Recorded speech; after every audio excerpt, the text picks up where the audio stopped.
Hello my dear students, welcome to unique classes Prayagraj. और आज हम एक बहुत ही बेहतरीन से चैप्टर एनालाइज करने वाले हैं जिसका नाम है the making of a global world. तो बच्चों, आपके हिस्ट्री सब्जेक्ट की वन शॉट सीरीज चल रही है और ये उसका तीसरा चैप्टर है।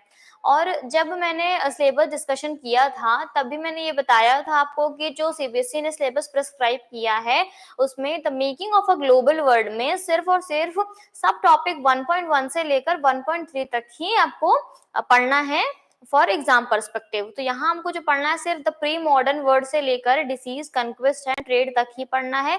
आपको पूरा कंप्लीट चैप्टर जो है पढ़ने की जरूरत नहीं है। आप नॉर्मली इसको ऐसे पढ़ सकते हो, but exam point of view से आपके लिए सिर्फ यही मेन टॉपिक्स जो है वो इम्पोर्टेंट है। तो चलिए हम अपने चैप्टर की शुरुआत करते हैं। पहला जो हमारा जो टॉपिक है इसका नाम है the pre modern word. Okay, हम उसके बारे में बात करेंगे, द प्री मॉडर्न वर्ड के बारे में। When we talk about globalization, तो बच्चों जब ग्लोबलाइजेशन की हम बात करते हैं, ग्लोबलाइजेशन जब हम इकोनॉमिक्स पढ़ रहे थे तो इकोनॉमिक्स में भी हमने देखा है पूरा का पूरा चैप्टर जो है वो ग्लोबलाइजेशन पर बेस्ड है। और उसमें यही स्टेटमेंट मैंने आपको बताया था कि today the whole world is just like a small village, कि आज जो पूरी दुनिया है वो हमको सिर्फ एक छोटे से गांव की तरह लगती है just because of globalisation. Clear? We often refer to an economic system that has emerged since the last 50 years or so, कि last 50 years और उसके पहले की जब हम बात कर रहे हैं तो यहाँ पर हमको ग्लोबलाइजेशन का जो कॉन्सेप्ट है वो दिखाई पड़ रहा है। क्लियर? और हमारे यहाँ जब हम बात करते हैं इंडिया में तो 1991 से ही हमको एलपीजी रिफॉर्म्स देखने को मिलते हैं, तभी यहाँ पर ग्लोबलाइजेशन का कॉन्सेप्ट जो है वो लाया गया था। But as you will see in this chapter, the making of the global world has a long history. ठीक है, the making of the global world मतलब कि एक ग्लोबल वर्ल्ड के क्रिएट होने के पीछे जो है बहुत लॉन्ग हिस्ट्री देखने को मिलती है। चाहे हम ट्रेड की बात करें, माइग्रेशन की बात करें या लोगों की बात करें, इन सबसे मिली जुली एक बहुत ही लॉन्ग हिस्ट्री हमको देखने को मिलती है, जब जिसकी वजह से एक ग्लोबल वर्ल्ड का क्रिएशन जो है वो हुआ है। क्लियर? तो ट्रेड का तो हमको पता है कि ट्रेड एक्सचेंज होते हैं डिफरेंट कंट्रीज के बीच में, माइग्रेशन लोगों का आवागमन जो है होता रहता है। Clear? Of people in search of work, कि लोग देखो एक तो लोग किस तरीके से माइग्रेट करते हैं, जॉब ढूंढने के लिए जाते हैं, न्यू न्यू अपॉर्चुनिटीज के लिए जाते हैं। क्लियर? मूवमेंट ऑफ कैपिटल होता है, ठीक है, पैसा एक जगह से दूसरी जगह जाता है एंड मच एल्स। तो ऐसे बहुत सारी चीजों में हमको जो है एक्सचेंज देखने को मिल रहा है among different countries. Clear? As we think about the dramatic and visible sign of global interconnectedness in our life today, we need to understand the phases through which the world in which we live has emerged, कि अगर हमको इस पूरे interconnection को समझना है कि आज हम जिस दुनिया में रह रहे हैं वो कैसे क्रिएट हुई है, तो इसके पीछे की हिस्ट्री को समझना जो है वो बहुत ज्यादा जरूरी है। और बच्चों आपको पता है कि हिस्ट्री हम इसीलिए पढ़ते ही हैं ताकि आज जिस दुनिया में हम जो जी रहे हैं उसका नींव क्या है, कहाँ से वो चीज जो है वो क्रिएट हुई है, जो इंस्टीट्यूशंस बने हैं, जो बिल्डिंग्स बनी है, इनका फेज जो है स्टार्टिंग का फेज क्या रहा है। तो इन सब चीजों को समझने के लिए हमको हिस्ट्री जो है वो पढ़ना होता है। All through history human societies have become steadily more interlinked. Clear? more ancient time, from ancient times की हम बात कर रहे हैं, जैसे कि ट्रेवलर्स हो गए, ट्रेडर्स हो गए, प्रीस्ट हो गया, ठीक है, पिलग्रिम्स की हम बात कर रहे हैं, तो travelled vast distances for knowledge, opportunity and spiritual fulfilment और टू एस्केप परसिक्यूशन। क्लियर? तो यहाँ पर हम देख रहे हैं कि लोग एक जगह से दूसरी जगह जा रहे हैं। चाहे हम ट्रेवलर्स की बात करें, ट्रेवलर्स तो जो कि यात्री, ठीक है, यात्रा करते हैं लोग, ट्रेडर्स जो कि ट्रेड करने के लिए जाते हैं, प्रीस्ट क्या हो गया जो अपने स्पिरिचुअल फुलफिलमेंट के लिए जाते हैं, पिलग्रिम्स वगैरह हो गए जो एक जगह दूसरी जगह दर्शन करने के लिए जो यात्री लोग जाते हैं। तो कुछ लोग जाते हैं सिर्फ नॉलेज गेन करने के लिए, न्यू न्यू अपॉर्चुनिटीज के लिए जाते हैं, जॉब के लिए जाते हैं, अर्निंग के लिए जाते हैं, स्पिरिचुअल फुलफिलमेंट के लिए जाते हैं, और कुछ लोग परसिक्यूशन से बचने के लिए जाते हैं कि मान लो किसी कंट्री में अगर उनका शोषण हो रहा है, उनका ह्यूमिलिएशन हो रहा है, तो वो अपनी कंट्री छोड़कर दूसरी कंट्री में भी जाते हैं। तो इन सारी चीजों की वजह से हमको जो है वो एक्सचेंज देखने को मिलता है। दे कैरीड गुड्स, ठीक है, goods, monies, values, skills, ideas, inventions and even germs and disease, कि लोगों का आप देख रहे हो कि एक जगह से दूसरी जगह जब लोग जा रहे हैं तो इसका मतलब उनके साथ देखो सामान तो जाएगा ही जाएगा। पैसों का एक्सचेंज हो रहा है, वैल्यूज जा रही हैं, स्किल्स जा रहे हैं कि लोग जा रहे हैं तो उनके पास जो स्किल होती है वो दूसरी जगह जाके उसको स्प्रेड करते हैं, आइडियाज का स्प्रेड हमको देखने को मिलता है, न्यू न्यू इन्वेंशंस हो रहे हैं, ठीक है, क्योंकि लोगों के पास अगर एक जगह दूसरी जगह आइडिया अगर माइग्रेट हो रहा है तो उन्हीं के साथ हमको इन्वेंशंस भी देखने को मिलते हैं। And even germs and disease, कि इन सब चीजों के साथ साथ जर्म्स और डिसीज का भी हमको जो है वो स्प्रेड देखने को मिल रहा है। क्लियर, तो ये हो गया। As early as 3000 BC, ठीक है, 3000 BC की बात हो रही है। An active coastal trade linked the Indus Valley civilization, कि बच्चों जब हम इंडस वैली सिविलाइजेशन की बात करते हैं, कहाँ की बात कर रहे हैं, इंडस वैली सिविलाइजेशन की बात कर रहे हैं, तो यहाँ पर भी हम देखते हैं कि उस दौर में भी हमको ट्रेड वगैरह देखने को मिलता है, ठीक है, वो भी डिफरेंट डिफरेंट कंट्रीज से, कि हमारे यहाँ से जो ट्रेड का जो सिस्टम है ये इंडस वैली सिविलाइजेशन से भी हमको देखने को मिलता है कि different different countries, different different regions में जो है वो ट्रेड एक्सचेंज जो है वो हो रहा था। क्लियर, तो हम 3000 बीसी की बात कर रहे हैं इंडस वैली सिविलाइजेशन की with present day West Asia, ठीक है, तो वेस्ट एशिया से भी हमको ट्रेड देखने को मिलता है उस दौर में। क्लियर, जब इंडस वैली सिविलाइजेशन हुआ करती थी। For more than a millennia, ठीक है, द हिंदू कावली और सीशेल्स जो होते हैं कि जो हम देखते हैं कि समुद्र किनारे जो छोटे छोटे होते हैं शेल्स वगैरह, वो चीजें use as form of currency, और उसको एज अ करेंसी यूज की जाती थी। उसको अगर कौड़ी बोले तो, ठीक है, पहले की टाइम क्या होती थी, कौड़ियों का यूज किया जाता था, ठीक है, उसको as a form of currency लोग यूज करते थे। From the Maldives found their way to China and East Africa, तो वो हमको कहाँ से देखने को मिल रही है कि मालदीव से होते हुए, ठीक है, चाइना एंड ईस्ट अफ्रीका, तो यहाँ इन जहां जहां से हमको ये जो है कौड़ी वगैरह हो गया as a form of currency जिनको यूज किया जाता था, सीशेल्स हो गई, तो ये जिस रीजन से हमको देखने को मिलती है तो हमको पता चल पाता है कि हाँ यहाँ पे कहीं ना कहीं ट्रेड एक दूसरे रीजन से जो है वो किया जा रहा था। Clear. The long distance spread of disease carrying germs may be traced as back as the 7th century. तो 7th century में जब हम देखते हैं तो वहां पर हमको स्प्रेड ऑफ डिजीज भी देखने को मिलती है, कि लोग जा रहे हैं, कि मान लो अगर उन्हें कोई पर्टिकुलर डिजीज है तो वो एक जगह दूसरी जगह जब ट्रैवल करते हैं तो उसी से क्या है, डिजीज का स्प्रेड होता है। तो क्लियर, तो ये सारी चीजें वो 7th सेंचुरी में भी देखने को मिलती हैं। By the 13th century it had become an unmistakable link, ठीक है, अब इसको क्या बोला जा रहा है कि 13th सेंचुरी के बाद से ही हमको ये देखने को मिल रहा है कि ये जो एक्सचेंज वगैरह है, ये जो ट्रेड वगैरह है, तो ये वैसा लिंक हो चुका है, लोग जो कंट्रीज हैं, जो रीजन्स हैं, वो आपस में ऐसे लिंक हो चुकी हैं कि अब उसको दोबारा से जो है पहले की तरह नहीं किया जा सकता। क्लियर, अनमिस्टेकेबल लिंक जो है वहां पे क्रिएट हो जा रहा है। क्लियर, नेक्स्ट जो हमारा टॉपिक है बच्चों, इस पे हम बात करते हैं सिल्क रूट के बारे में। सिल्क रूट काफी ज्यादा इंपॉर्टेंट है, ठीक है, इसको समझने की बहुत ज्यादा जरूरत है, और कौन कौन से रीजन से होकर ये सिल्क रूट जाता है, तो इसको हम इस टॉपिक में क्लियरली पढ़ेंगे। Clear, The Silk routes are a good example of vibrant pre-modern trade। और सिल्क रूट की जब हम बात करते हैं तो ये बहुत ही जो है इफेक्टिव हम बोल सकते हैं या बहुत इफिशिएंट जो हम एग्जांपल ले सकते हैं for the pre modern trade, कि प्री मॉडर्न ट्रेड जो है वो जैसे होता था, ठीक है, तो उसके लिए यूज किया जाता था सिल्क रूट का। Clear, and cultural links between distance part of the world. The name silk root, अब ये जो नाम दिया गया है बच्चों, सिल्क रूट का नाम दिया गया है, किसका नाम दिया गया है, silk route. Clear, that means कि कहीं ना कहीं स्टार्टिंग इसकी जो है जो ट्रेड वगैरह होता था वो सिल्क का ट्रेड होता था, ठीक है, चाइना का जो सिल्क है वो इसी सिल्क रूट के जरिए जो है डिफरेंट डिफरेंट रीजन्स में जो है वो पहुंचा है। और भी हम जब बात करते हैं, जब हम बात करेंगे प्रिंटिंग टेक्नोलॉजी वाली जो हम चैप्टर की बात करेंगे, जब हम print culture and the modern world की बात करेंगे, तो वहां पर भी हमको सिल्क रूट का कंट्रीब्यूशन जो है वो देखने को मिलेगा। ठीक है, clear, the name silk route points to the importance of westbound Chinese silk cargoes along this route. आप देखो नाम ही सिल्क रूट रखा गया, दैट मीन्स कि जो चाइनीज सिल्क रहा होगा उसकी इंपॉर्टेंस उस दौर में कितनी ज्यादा रही होगी कि उसके नाम पर ही पूरा का पूरा जो है वो रूट जो है उसके नाम पर रख दिया गया। Clear, historians have identified several silk routes, ठीक है, हिस्टोरियंस ने आइडेंटिफाई किया है कि बहुत सारे जो है सिल्क रूट्स को overland and by sea. Clear, land पे भी और सी में भी, knitting together vast region of Asia and linking Asia with Europe and Northern Africa।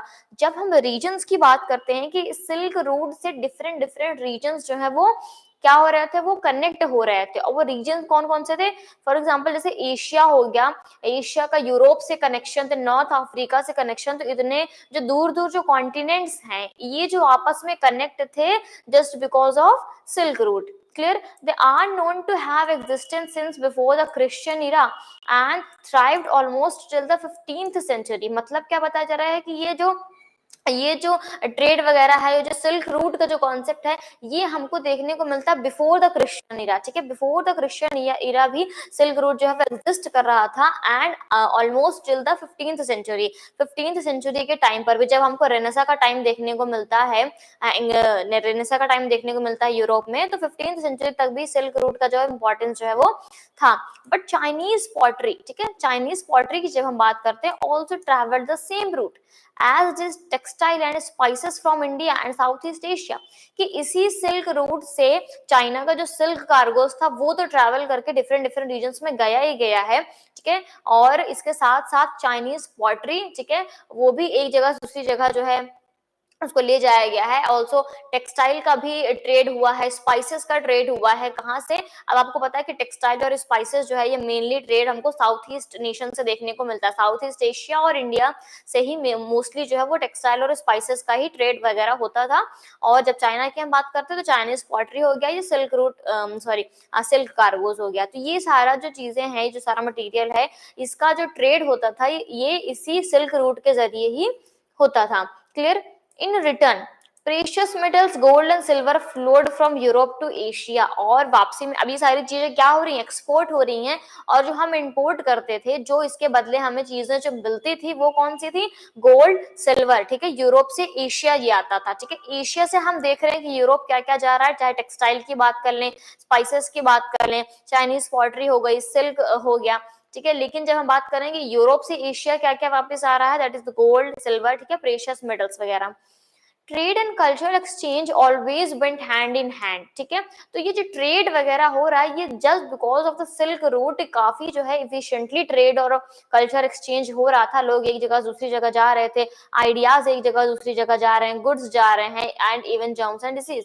ठीक है, अर्ली क्रिश्चियन मिशनरीज, ठीक है, जब हम अर्ली क्रिश्चियन मिशनरीज की बात कर रहे हैं, almost certainly travelled in this route to Asia as did early Muslim preachers a few centuries later। मतलब इसी सिल्क रूट के जरिए ही जो क्रिश्चियन मिशनरीज हैं वो जो है यूरोप से लेकर एशिया तक आए हैं to spread their religion, to spread the Christianity. और इसके बाद देखने को मिलता है कि कुछ सेंचुरीज के बाद जो है मुस्लिम प्रीचर्स जो हैं वो भी अपने रिलीजन को स्प्रेड करने के लिए उन्होंने इसी सिल्क रूट का जो है वो यूज किया था। क्लियर? हम देखते हैं कि यूरोप में जो क्रिश्चियनिटी है उसका बहुत ही बड़ा जो है दौर रहा है, और उसके बाद हम देखते हैं कि क्रिश्चियनिटी के ऊपर जो हावी हो जाता है, दैट इज द जब इस्लामिक इरा एक क्रिएट होता है, इस्लामिक एम्पायर क्रिएट होता है over the Europe.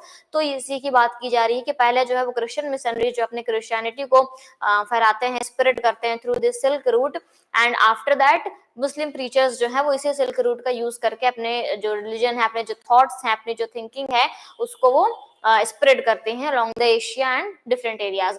Much before all this, ठीक है, इसके अलावा भी Buddhism emerge from eastern India. Buddhism आपको देखो पता होना चाहिए कि बुद्धिज्म का जो इमर्जेंस हुआ है वो कहाँ से हुआ है, ईस्टर्न इंडिया से हुआ है। क्लियर?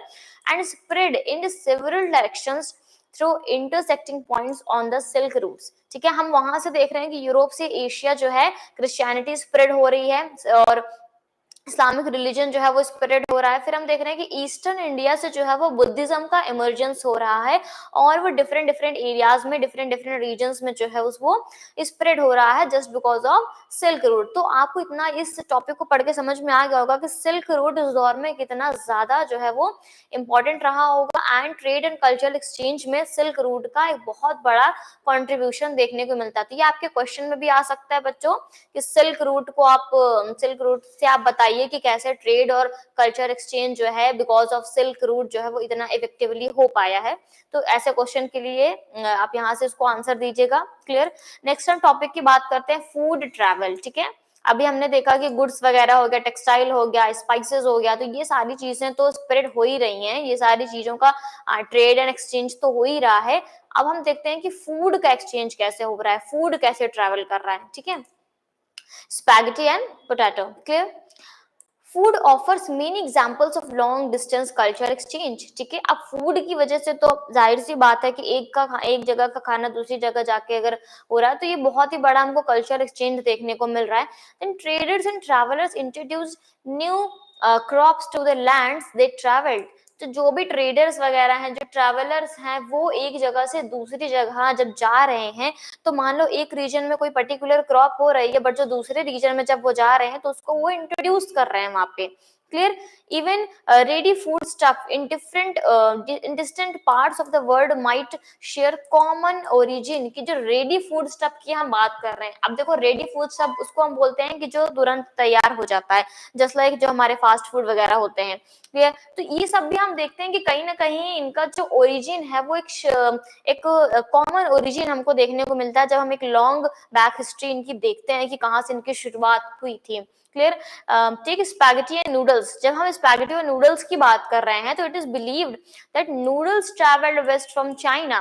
कि नूडल्स जो है उनका इनका इमर्जेंस हमको देखने को मिल रहा है कि चाइना टू बिकम स्पैगेटी, कि चाइना से जो है नूडल्स स्प्रेड हो रहा है, नॉट स्प्रेड, चाइना से जो नूडल्स को इंट्रोड्यूस किया गया है टू द वेस्ट, और वेस्ट जाके ये क्या बन गया है, स्पैगेटी। क्लियर? तो ये आपको पता होना चाहिए नूडल्स, तो वैसे जाहिर सी बात है कि पता ही होगा कि नूडल्स का जो इमर्जेंस हुआ है वो चाइना में हमको देखने को मिलता है, एंड जब ये वेस्ट की तरफ, जब इसको वेस्ट में इंट्रोड्यूस किया जाता है एज स्पैगेटी। और परहैप्स अरब ट्रेडर्स। ठीक है, जब हम अरब ट्रेडर्स की बात कर रहे हैं तो pasta to 5th century Sicily. ठीक है, कि अरब ट्रेडर्स की जब हम बात कर रहे हैं, he took pasta to 5th century Sicily and island now in Italy. कि जब हम पास्ता का इमर्जेंस आप देख रहे हो कहां पर हो रहा है, अरब ट्रेडर्स द्वारा किया जा रहा है। ठीक है, इन्होंने जो पास्ता को कहां पे इंट्रोड्यूस किया, टू द सिसिली, जो कि एक आइलैंड है इटली में। ठीक है, इटली में एक आइलैंड है सिसिली, तो 5th सेंचुरी में पास्ता को वहां पर इंट्रोड्यूस किया गया थ्रू अरब ट्रेडर्स। तो जो आप लोग अभी खाते हो लाइक नूडल्स वगैरह, पास्ता वगैरह, तो ये पता होना चाहिए आपको कि इनका इमर्जेंस कहाँ पर हुआ है और हमारे इंडिया में ये कहाँ से आया है। क्लियर? और कितना लंबा इन्होंने जो है वो ट्रैवलिंग की है और इतने डिस्टेंस एरियाज से जो है वो हमको अब यहाँ पर इजिली जो है वो अवेलेबल है। Similar foods were also known in India. ठीक है, अब इंडिया में हम जब बात कर रहे हैं, India and Japan, to the truth about their origin में नेवर बी नोन। ठीक है, कुछ तो ऐसी भी चीजें हैं जिनके ओरिजिन के बारे में भी हमें नहीं पता, लाइक जो हमारे इंडिया में भी हैं, जापान में भी हमको देखने को मिलता है। ठीक है, and it such guesswork. ठीक है, कुछ गेस वर्क ऐसा किया गया है, शायद कुछ ऐसे बताया जा सके, कोई पॉसिबिलिटी बताई गई है कि जो long distance culture contact even in the pre modern world. ठीक है, many of our common food, जो हमारे कुछ कॉमन फूड है, लाइक पोटैटो हो गया, सोया हो गया, ग्राउंड नट्स हो गए, मेज लाइक मक्का, टमाटो टमाटर, चिलीज हो गया, स्वीट पोटैटो हो गया, also on were not known to our ancestors until about 5 centuries ago। अब ये थोड़ा सा इंटरेस्टिंग है कि 5 सेंचुरी पहले से हमारे एंसेस्टर्स को इन सारे खाने के बारे में तो पता ही नहीं था कि पोटैटो भी कुछ होता है, टमाटो भी होता है, लाइक मेज, चिलीज वगैरह भी हो रहे हैं, सोया भी होता है। तो ये हमारे एंसेस्टर्स को अप टू 5 सेंचुरीज अगो उनको इसके बारे में पता ही नहीं था, जो हम समझते हैं कि हाँ, हमको लगता है कि ये सारी चीजें कहीं ना कहीं इंडिया में इनका ओरिजिन हुआ होगा, बट ऐसा नहीं है, इंडिया में इनका ओरिजिन देखने को नहीं मिलता है। These foods were only introduced in Europe and Asia after Christopher Columbus accidentally discovered the vast continent that would later become known as America। इनका ओरिजिन हमको कहाँ से देखने को मिल रहा है बच्चों? इनका ओरिजिन हमको देखने को मिल रहा है अमेरिका से। जब क्रिस्टोफर कोलंबस जब यूरोप में रेनेसा का टाइम आया था, एंड ये हुआ कि जब उनको इंडिया से ट्रेड करना था तो इंडिया के लिए जब वो रूट ढूंढ रहे थे, सी रूट को ढूंढ रहे थे कि कैसे इंडिया तक पहुंचा जाए। देखो, लैंड रूट से सारा का सारा जो कल्चर और ट्रेड एक्सचेंज तो वो हो रहा था, बट उस वक्त क्या हुआ था, जैसे मैंने आपको पहले ही बताया कि जब सिल्क रूट का यूज करते हुए जो क्रिश्चियन मिशनरीज आते हैं, वो अपनी क्रिश्चियनिटी को स्प्रेड करते हैं, देन उसके बाद जो है वो मुस्लिम प्रीचर्स आके जो है अपने रिलीजन को जब वो स्प्रेड करते हैं, तो इसका मतलब ये है कि पहले कभी न कभी जो है क्रिश्चियनिटी का एक दौर रहा होगा, उसके बाद हमको जो है इस्लामिक इरा देखने को मिलता है। तो जब इस्लामिक इरा आया था तो जो ट्रेड, जो लैंड रूट था ट्रेड के लिए यूरोप से लेकर एशिया तक का, तो वहां पर किसका कब्जा हो गया था? वहां पर कब्जा हो गया था जो इस्लामिक इरा का जो अरब ट्रेडर्स हैं उनका हो गया था। तो ये जो इंटरमीडियरीज हो रहे थे, तो ये जो है इंडिया से सामान खरीदते थे और यूरोप में जब बेचते थे तो यूरोप को काफी महंगा सामान मिलता था।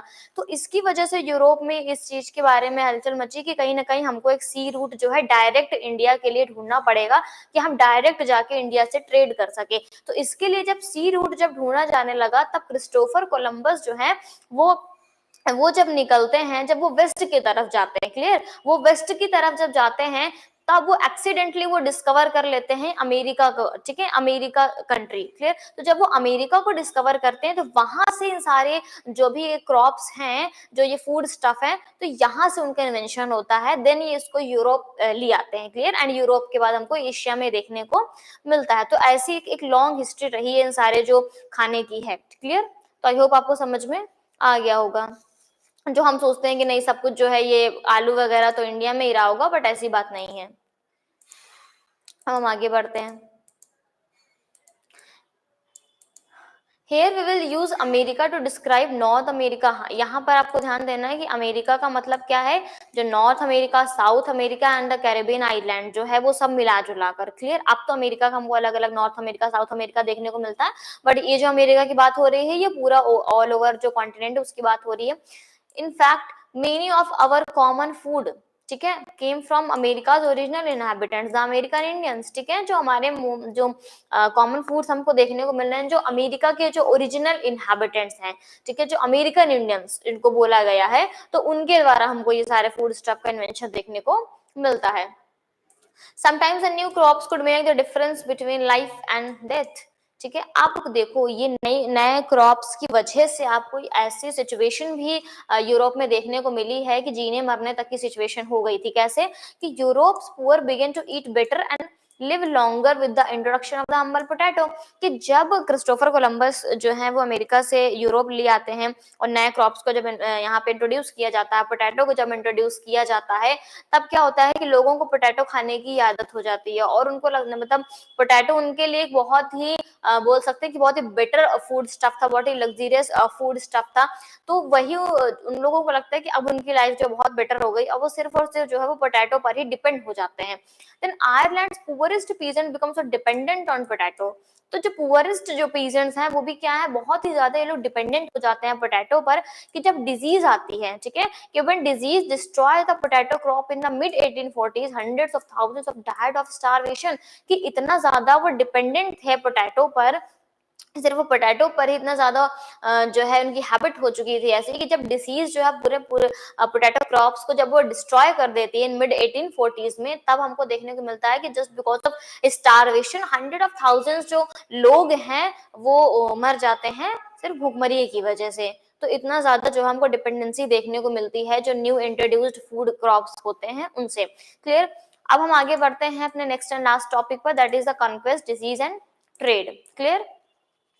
तो हम बात करते हैं कन्क्वेस्ट, डिसीज और ट्रेड के बारे में। The pre modern world would shrank greatly in 16th century after European sailors found the sea route to Asia, ठीक है।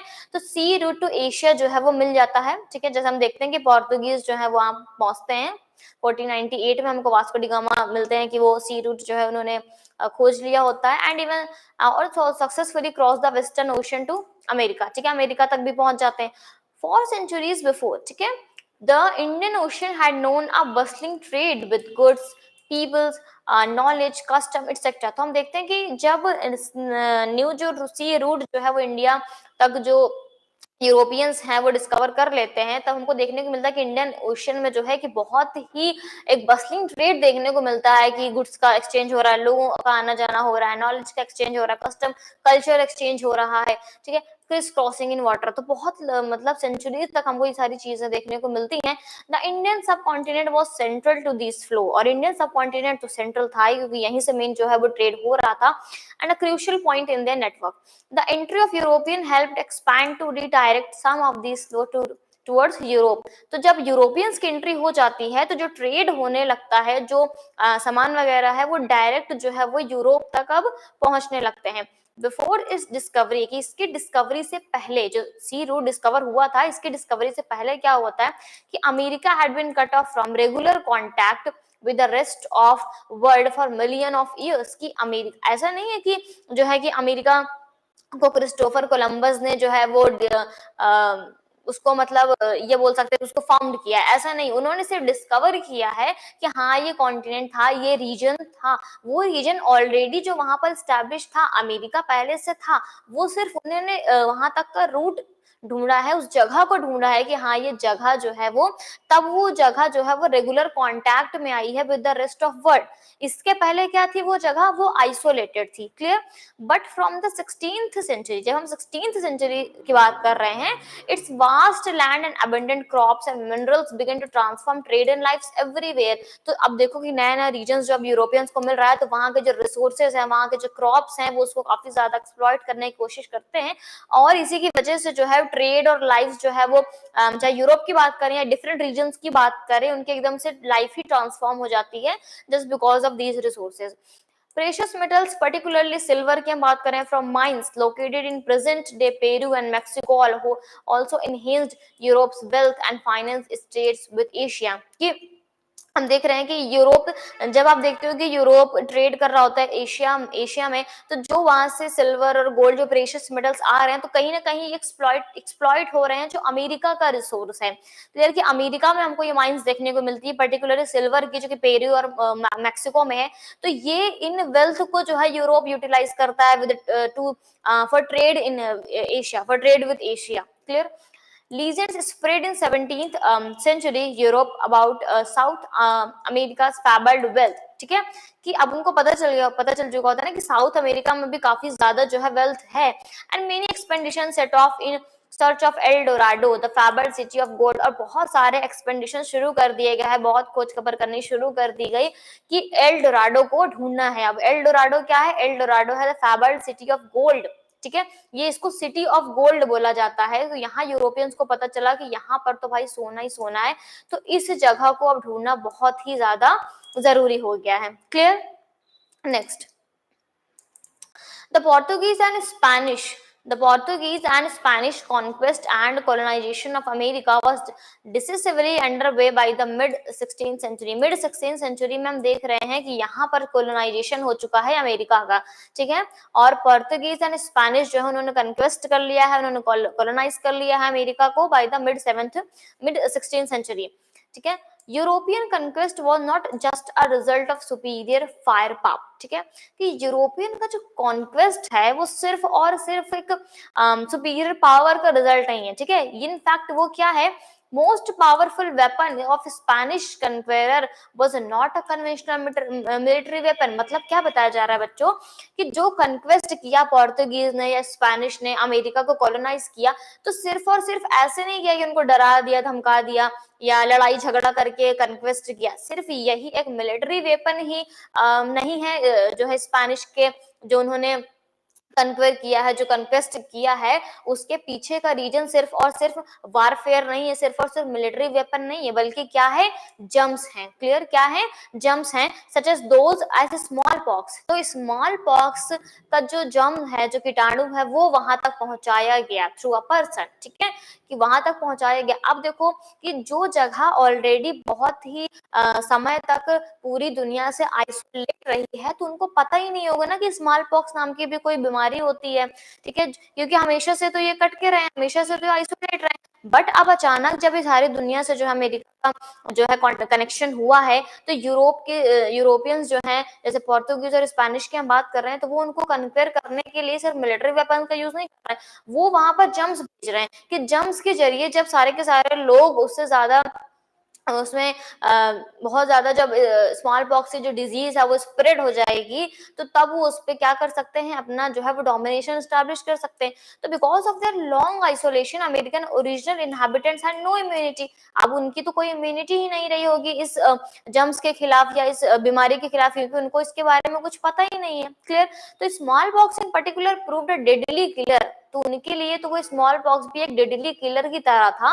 And once introduced it's spread deep into the continent, और एक बार जब इसको इंट्रोड्यूस किया गया, तो पूरे के पूरे कॉन्टिनेंट में बहुत ही डीपली जो वो स्प्रेड हो जाता है, and ahead even of any European reaching there, it killed and decimated whole community, paving the way for conquest। अब पूरी की पूरी कम्युनिटी जो है वो इसकी वजह से जो है वो डिस्ट्रॉय हो जाती है, डिग्रेड हो जाती है, just because of germs of smallpox।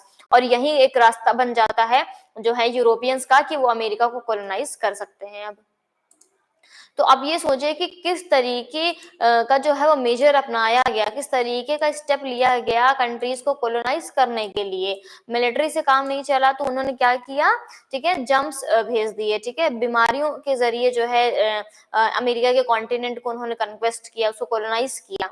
Clear?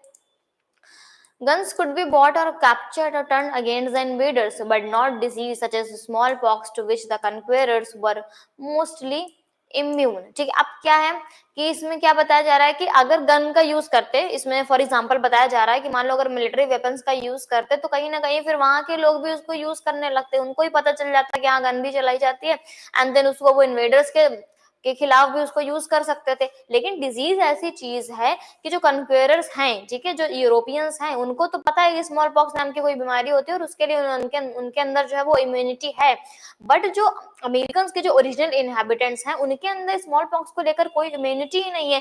तो ये जो रास्ता है उनके लिए ज्यादा आसान पड़ा कन्क्वेरर्स के लिए, ताकि वो उस रीजन को कन्क्वेर कर सकें। Until the 19th century, poverty and hunger were common in Europe। अब 19th century तक हमको ये देखने को मिल रहा है कि यूरोप में पावर्टी और हंगर देखने को मिल रही है। क्यों हंगर, पावर्टी हंगर देखने को मिले? क्योंकि हमने स्टार्टिंग में ही देख लिया कि लोग बहुत ज्यादा जो न्यू इंट्रोड्यूस्ड फूड स्टफ थे उस पर डिपेंड हो गए थे, और जो क्रॉप फेलियर होने की वजह से स्टारवेशन में काफी ज्यादा जो है हंड्रेड और थाउजेंड्स ऑफ लाइफ जो है वो डिवास्टेड हो गई थी। तो उसी का यहाँ पे बताया जा रहा है कि cities were over crowded, cities बहुत ज्यादा जो है वो क्राउडेड थी, एंड डेडली डिजीज जो है स्प्रेड हो चुका था।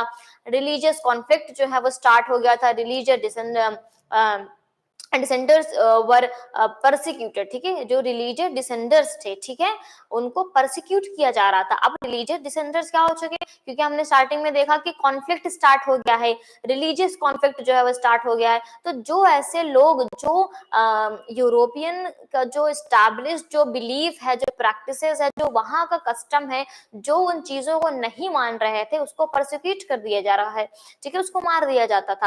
And thousands therefore fled Europe for America. तो बहुत सारे लोग जो है वो यूरोप से भाग गए, कहाँ गए, अमेरिका गए, ठीक है। And here by the 18th century, जब हम 18th सेंचुरी की बात कर रहे हैं, plantation worked by slaves captured in Africa were growing cotton and sugar for European markets. अब आप देख रहे हो यूरोप ने जहां जहां अपना कोलोनाइजेशन किया है वहां वहां के लोगों की क्या हालत रही है, हमने अमेरिका का भी देखा है। अब आप देख रहे हो कि अफ्रीका से भी जो है स्लेव्स को कैप्चर्ड कर दिया गया था फॉर प्लांटेशन। आपको पता है कि इंडिया में भी जब ब्रिटिशर्स आए थे तो उन्होंने यही किया था, प्लांटेशन वर्कर्स जो स्लेव्स वगैरह हैं, जो वर्कर्स वगैरह हैं, उनको एक जगह से दूसरे रीजन में ले जाते थे, ठीक है, ऑन द कॉन्ट्रैक्ट बेसिस, और उसके बाद उनको वापस भी नहीं लेके आते थे, कितना भी कॉन्ट्रैक्ट करा के ले जाएं, बट ना उनको वैसे वेजेस मिलते थे, बाकी उनका जो इल ट्रीटमेंट जो है वो बहुत ज्यादा हुआ है। तो अफ्रीका का भी यही बताया जा रहा है कि वहां से स्लेव को कैप्चर किया जाता था प्लांटेशन वर्क के लिए, कि कॉटन के लिए, शुगर के लिए, और किसके लिए जो प्लांटेशन किया जा रहा है, just for European markets. Until well in the 18th century China and India were among the world richest country. अब आप देख रहे हो जब हम 18th सेंचुरी तक की बात कर रहे हैं तो चाइना और इंडिया ये वर्ल्ड की रिचेस्ट कंट्री आती थी, ठीक है, कि ये आपको एकदम याद रखना है कि वर्ल्ड की richest country up to the 18th century China और इंडिया थे। बट इनको क्या किया गया, they were also preeminent in Asian trade. However, from the 15th century से China is said to have restricted overseas contact and retreated into isolation। अब यहाँ पर चाइना ने क्या किया कि 18th सेंचुरी तक हम देख रहे हैं कि चाइना और इंडिया जो है वो रिचेस्ट कंट्री में आ रहे हैं। 15th सेंचुरी से जब यूरोप का स्प्रेड होने लगा, जब यूरोपियंस इधर उधर जो है कंक्वेस्ट करने लगे, उनका रेनेसा का टाइम हो गया, न्यू न्यू इन्वेंशंस होने लगे, तब चाइना ने क्या किया, चाइना ने अपने सारे के सारे जो ओवरसीज कॉन्टैक्ट थे, जो ट्रेड था, उसको उसने रिस्ट्रिक्ट कर दिया, वहां पर उसने रिस्ट्रिक्शन लगा दिए, और चाइना जो है वो आइसोलेशन में चला गया। तो वो रेस्ट ऑफ द जो वर्ल्ड है उससे वो कांटेक्ट में रहा ही नहीं। चाइना 15th सेंचुरी के बाद से ही हमको आइसोलेशन में देखने को मिलता है। And China's reduced role and the rising importance of Americas gradually moved to the center of world trade westward. Europe now emerged as the center of world trade. अब चाइना, जैसे हमको पता है कि रिचेस्ट कंट्री में आ रहा है, तो जब चाइना ही आइसोलेशन में चला गया तो कहीं ना कहीं अमेरिकन जो हैं उनकी इंपॉर्टेंस बढ़ी, ठीक है, to the centre of the world trade. एंड उसके बाद हमको ये देखने को मिल रहा है कि जो पूरा का पूरा यूरोप है वो as a centre of world trade जो है वो इमर्ज होकर सामने आता है। अब जैसे हमने चाइना और इंडिया की बात की, तो इंडिया को तो कॉलोनाइज कर लिया था, चाइना आइसोलेशन में चला गया था, तो ये पूरा का पूरा मौका था यूरोप के लिए कि as a centre of world trade जो है वो इमर्ज होकर सामने आ सकता है। तो ये रहा हमारा पूरा आज का चैप्टर। क्लियर? तो आई होप आपको पूरा चैप्टर जो है कम्प्लीटली समझ में आ गया होगा। पूरा चैप्टर क्या, जो मेन टॉपिक्स जो आपके सिलेबस में प्रिस्क्राइब हैं उसको यहाँ पर हमने इफेक्टिवली जो है उसको एनालाइज किया, उसको एग्जामाइन किया है। अगर आपको कोई भी क्वेरी है just drop it into the comment box and next day next lecture. तब तक के लिए हंसते रहिए, मुस्कुराते रहिए और बढ़िया बढ़िया नंबर लाते रहिए। Thank you so much.